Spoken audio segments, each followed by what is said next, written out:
नमस्कार दोस्तों, YouTube channel exam learner में आपका स्वागत है। दोस्तों, आज के इस वीडियो में हम लोग यूपी ट्रिपल एस सी पेट एग्ज़ाम 2022 जो कि 15 अक्टूबर शाम के शिफ्ट का यानी कि इवनिंग शिफ्ट का आंसर की इस वीडियो में हम लोग देखेंगे।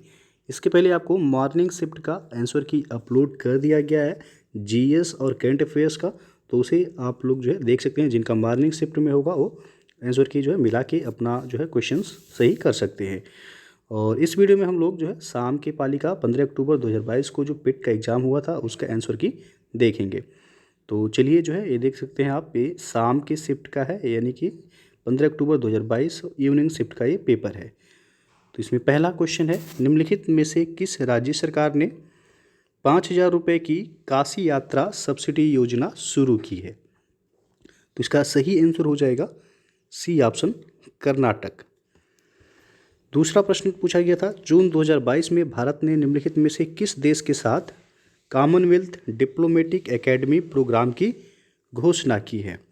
तो भारत ने यूके के साथ कॉमनवेल्थ डिप्लोमेटिक एकेडमी प्रोग्राम की घोषणा की, यानी कि सी विकल्प यहाँ पे सही हो जाएगा। तीसरा प्रश्न है, किस कंपनी ने आईएएफ के हेलीकॉप्टरों के लिए एडीएस की आपूर्ति हेतु एक बेलारूसी कंपनी और उसकी सहायक कंपनी के साथ एक समझौता ज्ञापन पर हस्ताक्षर किया है? तो यह आपका हिंदुस्तान एरोनॉटिक्स लिमिटेड। यहाँ पे ये ऑप्शन जो है सही हो जाएगा। अगला क्वेश्चन था, निम्नलिखित में से किस भारतीय राज्य ने नारी को नमन नाम से एक नई योजना शुरू की है? तो ये हिमाचल प्रदेश राज्य सरकार के द्वारा नारी को नमन नामक योजना की शुरुआत की है। अगला क्वेश्चन देखते हैं अब, प्रधानमंत्री नरेंद्र मोदी ने निम्नलिखित में से किस जिले में डॉक्टर संपूर्णानंद स्पोर्ट्स स्टेडियम में एक कार्यक्रम में 1800 करोड़ रुपए की योजनाओं का उद्घाटन और शिलान्यास किया? तो वाराणसी जनपद में शिलान्यास किया गया है। छठवां प्रश्न है, किस संस्थान ने India's booming gig and platform economy शीर्षक से एक रिपोर्ट जारी की है? तो ये रिपोर्ट जारी किया गया नीति आयोग के द्वारा। डी ऑप्शन यहाँ पे सही हो जाएगा। अगला क्वेश्चन था, निम्नलिखित में से कौन सी राज्य सरकार सिंगल एंट्री मल्टीपल एग्जिट के विचार पर एक एजुकेशन टाउनशिप बनाने की योजना बना रही है? तो यह उत्तर प्रदेश सरकार सही होगा यहाँ पे, डी ऑप्शन। अगला क्वेश्चन था, निम्नलिखित में से कौन सा भारत का सबसे छोटा केंद्र शासित प्रदेश है? तो यहाँ पे जो सही हो जाएगा आपका बी ऑप्शन जो है सही हो जाएगा, लक्षद्वीप। लक्षद्वीप जो है भारत का सबसे छोटा केंद्र शासित प्रदेश है। लद्दाख आपका पॉपुलेशन यानी कि जनसंख्या में सबसे कम जो है होगा और क्षेत्रफल में सबसे बड़ा जो है लद्दाख है। अगला प्रश्न है आपका, छात्र पारिस्थितिकी के लिए एक नया डिजिटल प्लेटफॉर्म कैंपस पावर किस बैंक के द्वारा लॉन्च किया गया है? तो कैंपस पावर लॉन्च किया गया आईसीआईसीआई बैंक के द्वारा। ये ऑप्शन यहाँ पे सही हो जाएगा। अगला प्रश्न है, भारत के कितने राज्य बांग्लादेश के साथ सीमा साझा करते हैं? तो भारत के कुल 5 राज्य हैं जो बांग्लादेश के साथ सीमा साझा करते हैं, जिनमें आपका असम राज्य है। असम के बाद पश्चिम बंगाल आ जाएगा जो कि बांग्लादेश से सीमा साझा करता है। मिजोरम है, मिजोरम के बाद आपका मेघालय हो जाएगा और मेघालय के बाद त्रिपुरा। तो ये 5 राज्य हैं जो बांग्लादेश के साथ सीमा साझा करते हैं, तो सी ऑप्शन सही है। अगला क्वेश्चन है, निम्नलिखित में से पोलैंड की राष्ट्रीय मुद्रा क्या है? तो पोलैंड की जो राष्ट्रीय मुद्रा है पूछा गया है वो हो जाएगा जॉल्टी। यहाँ पे डी ऑप्शन सही हो जाएगा। नेक्स्ट क्वेश्चन देखते हैं, उत्तर प्रदेश का एक लोकप्रिय शास्त्रीय नृत्य कौन सा है? तो कथक सही होगा। कथक उत्तर प्रदेश का एक लोकप्रिय शास्त्रीय नृत्य है। निम्नलिखित में से किसके पास लोकसभा सत्र को स्थगित करने की शक्ति है यानी कि पावर है? तो लोकसभा को स्थगित करने की शक्ति भारत के राष्ट्रपति के पास है। यहाँ पे सी ऑप्शन सही हो जाएगा। अंतर्राष्ट्रीय अहिंसा दिवस निम्नलिखित में से किस दिन मनाया जाता है? तो ये 2 अक्टूबर को मनाया जाता है अंतर्राष्ट्रीय अहिंसा दिवस। वास्को डी गामा का मकबरा यानी कि दफन स्थान उनका भारत के निम्नलिखित में से किस स्थान पर स्थित है? तो कोच्चि में है। कोच्चि कहाँ है? तो केरल में। तो डी ऑप्शन सही हो जाएगा। अगला प्रश्न है आपका, थॉमस कप निम्नलिखित में से किस खेल से संबंधित है? तो थॉमस कप बैडमिंटन से संबंधित है। सी विकल्प से होगा। प्रसिद्ध पुस्तक विंग्स ऑफ फायर किसकी आत्मकथा है? तो डॉक्टर APJ अब्दुल कलाम की आत्मकथा है wings of fire. Global warming का अपेक्षित परिणाम क्या है? तो यहाँ पे आपका फसल पैटर्न में परिवर्तन, समुद्र के स्तर में वृद्धि, तटीय रेखा में परिवर्तन, ये सभी परिणाम है ग्लोबल वार्मिंग के। तो ये ऑप्शन यहाँ पे सही होगा, ये सभी। अब आगे यहाँ पे हिंदी का पैराग्राफ दिया गया है और तो हम लोग केवल GS और करंट अफेयर्स के प्रश्नों को इस वीडियो में जो है देखेंगे। तो आगे बाकी आप देख सकते हैं कहाँ पे दिया गया है। मैथ के क्वेश्चंस हैं, GS और करंट अफेयर्स का जो प्रश्न है, ठीक है। फिर यहाँ पे आपका है GS का क्वेश्चंस। जजिया कर फिर से लगाने वाले मुगल शासक का नाम लिखिए। तो अकबर जो था वो अकबर ऐसा मुगल शासक था जिसने जजिया कर को समाप्त किया था, लेकिन औरंगजेब जैसे ही शासक बना फिर इसने जजिया कर को शुरू कर दिया। तो यहाँ पे सी ऑप्शन सही हो जाएगा। अगला क्वेश्चन है, निम्नलिखित में से किसे अंग्रेजों द्वारा शुरू किए गए सबसे महत्वपूर्ण योगदानों में से एक माना जाता है? तो रेलवे को माना जाता है। सी ऑप्शन यहाँ पे सही हो जाएगा। पंचतंत्र की कथाएं किसके द्वारा लिखी गई थीं? तो विष्णु शर्मा के द्वारा लिखा गया पंचतंत्र की कथाएं। बी ऑप्शन सही होगा यहाँ पे। गौतम बुद्ध ने सारनाथ में अपना पहला उपदेश दिया था, तो धम्मचक्र प्रवर्तन मुद्रा में दिया था, इसलिए सारनाथ में जो गौतम बुद्ध द्वारा पहला उपदेश दिया गया था उसे धर्मचक्र प्रवर्तन भी कहा जाता है।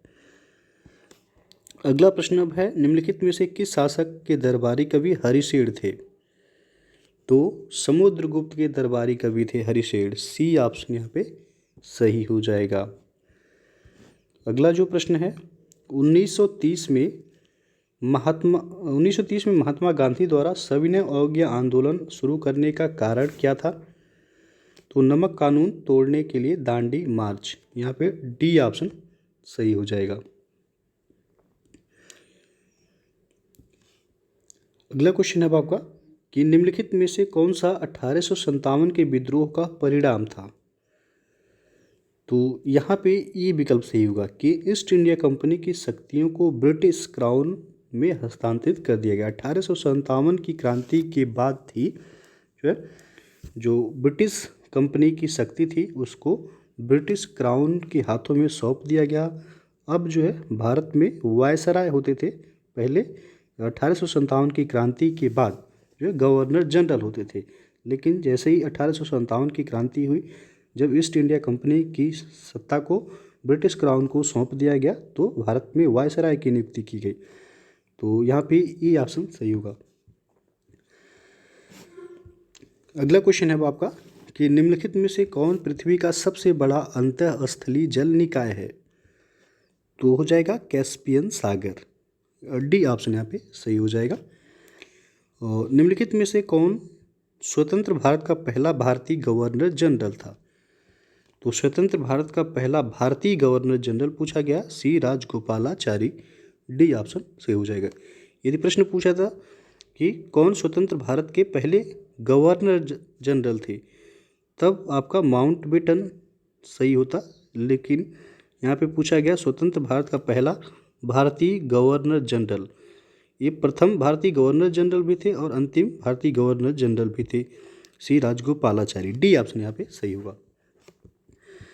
निम्नलिखित में से किस अधिनियम द्वारा बर्मा को भारत से अलग किया गया था? तो अलग किया गया था भारत सरकार अधिनियम 1935 के तहत। और कब अलग हुआ था बर्मा भारत से? तो 1937 में अलग हुआ था। ये ऑप्शन यहाँ पे सही हो जाएगा। अगला प्रश्न है, भारत को ब्रिटिश नियंत्रण से मुक्त करने के लिए भारतीय राष्ट्रीय सेना यानी कि INA का गठन किसने किया था? तो सुभाष चंद्र बोस ने गठन किया था। यहाँ पे डी ऑप्शन जो है सही हो जाएगा। अगला प्रश्न है कि सागौन के जंगल भारत के निम्नलिखित में से किस राज्य में पाए जाते हैं? तो मध्य प्रदेश सही हो जाएगा यहाँ पे सी ऑप्शन। सामान्य वर्षा में अचानक वृद्धि हो जाती है और कई दिनों तक लगातार जारी रहती है, तो इसे मानसून का क्या कहा जाता है? तो मानसून का प्रस्फोट यानी कि फटना कहा जाता है। डी ऑप्शन सही होगा यहाँ। अगला क्वेश्चन पूछा गया जीएमटी का फुल फॉर्म पूछा गया है, तो ग्रीनविच मीन टाइम होगा यहाँ पे सी विकल्प सही हो जाएगा।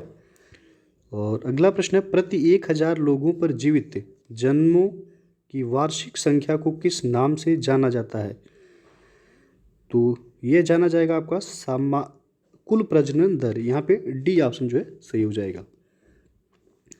अगला प्रश्न है 1969 में कितनी प्रमुख निजी बैंकों का राष्ट्रीयकरण किया गया था? तो 14 बैंकों का राष्ट्रीयकरण किया गया था 1969 में। बी ऑप्शन यहाँ पे सही हो जाएगा। 1991 के आर्थिक सुधारों के बाद किस उद्योग विशेष रूप से सार्वजनिक क्षेत्र के लिए आरक्षित थे? तो यहाँ पे जो है आपका परमाणु ऊर्जा उत्पादन होगा सी ऑप्शन। अगला क्वेश्चन है कि किसे योजना आयोग के अंतिम उपाध्यक्ष थे? तो योजना आयोग के अंतिम उपाध्यक्ष मोंटेक सिंह अहलुवालिया थे। ये ऑप्शन यहाँ पे सही हो जाएगा। निम्नलिखित में से कौन सा क्षेत्र भारत का सबसे बड़ा नियोक्ता है? तो ये आपका प्राथमिक क्षेत्र है, प्राइमरी सेक्टर, जिसमें कृषि से संबंधित कार्य होते हैं। तो ये ऑप्शन यहाँ पे सही हो जाएगा। निम्नलिखित में से किस राज्य को हरित क्रांति के लिए भारत में आरंभ स्थल के रूप में चुना गया था? तो पंजाब और पश्चिमी उत्तर प्रदेश इसमें था। ये ऑप्शन सही हो जाएगा, पंजाब ऑप्शन में है। और अगला जो प्रश्न है आपका निम्नलिखित में से कौन सा अनुच्छेद अल्पसंख्यकों के हितों का संरक्षण के लिए है?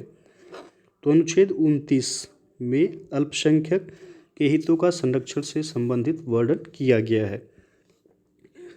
अगला प्रश्न आपका 42वें संविधान संशोधन के माध्यम से संविधान में कौन सा नया डीपीएसपी यानी कि राज्य के नीति निर्देशक तत्व जोड़े गए? तो इसमें जोड़ा गया था समान न्याय और निःशुल्क विधिक सहायता।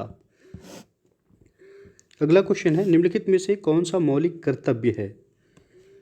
तो इसमें आप देख सकते हैं भारत की संप्रभुता, अखंडता और एकता की रक्षा करना, ये भी मौलिक कर्तव्य है। सार्वजनिक संपत्ति की सुरक्षा करना, ये भी है। वैज्ञानिक दृष्टिकोण और मानववाद विकसित करना, ये भी आपका मौलिक कर्तव्य है। तो ये सभी सही होगा यहाँ पे ए विकल्प। अगला प्रश्न है आपका कि सभी अम्लों में समान तत्व है? तो इसमें हाइड्रोजन हो जाएगा, सी ऑप्शन सही। नॉनस्टिक खाना पकाने के बर्तन किससे लेपित होते हैं? तो टेफ्लॉन से लेपित होता है नॉनस्टिक का बर्तन, सी ऑप्शन यहाँ पे सही हो जाएगा। अनुच्छेद 245 के अनुसार संसद का कार्य है? तो संसद का कार्य यहाँ पे आपका हो जाएगा कानून बनाना, डी ऑप्शन सही होगा यहाँ पे। अगला क्वेश्चन है सरकारिया आयोग निम्नलिखित में से किससे संबंधित है? तो सरकारिया आयोग केंद्र और राज्य संबंधों से है, सी विकल्प यहाँ पे सही हो जाएगा। और नेक्स्ट क्वेश्चन आपका प्रकाश वर्ष किसका एक माप है? तो प्रकाश वर्ष जो है ये आपका तारकीय दूरी का माप है, बी ऑप्शन यहाँ पे सही होगा। और आगे जो है जो प्रश्न है निम्नलिखित में से कौन सबसे बुद्धिमान स्तनधारी है? तो हो जाएगा व्हेल, यहाँ पे सी ऑप्शन जो है सही हो जाएगा। अगला प्रश्न आपका पौधों का विकास किससे प्रभावित होता है? तो यह प्रभावित होता है प्रकाश की गुणवत्ता, मात्रा और अवधि से। और नेक्स्ट देखते हैं जीएस और करंट अफेयर्स के प्रश्न जो पूछे गए थे आपसे। तो यहाँ पे है आपका कि भारत गौरव पर्यटक ट्रेन को जून 2022 में रामायण सर्किट के हिस्से के रूप में भारत और किसके बीच हरी झंडी दिखाकर रवाना किया गया था? तो भारत और नेपाल के बीच, यहाँ पे सी ऑप्शन सही हो जाएगा। अगला प्रश्न है भारत ने दोनों देशों के बीच मजबूत और दीर्घकालिक साझेदारी के निर्माण के लिए चल रहे प्रयासों के तहत निम्नलिखित में से किस देश को 75 एम्बुलेंस और 17 स्कूल बसें उपहार में दी है? तो भारत ने नेपाल को दिया है। यहाँ भी डी ऑप्शन सही हो जाएगा आपका। और बाकी ये रीजनिंग का क्वेश्चन था। तो इतने क्वेश्चंस जो है आपका करंट अफेयर्स और जीएस से पूछे गए थे सेकेंड शिफ्ट में 15 अक्टूबर 2022 को जो पेट एग्ज़ाम हुआ था। और इसके पहले जो है आपको मॉर्निंग शिफ्ट का आंसर की अपलोड किया गया है, तो जो लोग नहीं देखें उसे आप लोग देख सकते हैं। वीडियो अच्छा लगा हो लाइक शेयर कर दीजिएगा, चैनल को सब्सक्राइब नहीं किए हैं सब्सक्राइब कर लीजिएगा, बेल आइकन को प्रेस कर लीजिएगा जिससे आने वाले अगले वीडियो का नोटिफिकेशन आपको पहले मिलता रहे। तो वीडियो को पूरा देखने के लिए बहुत बहुत धन्यवाद।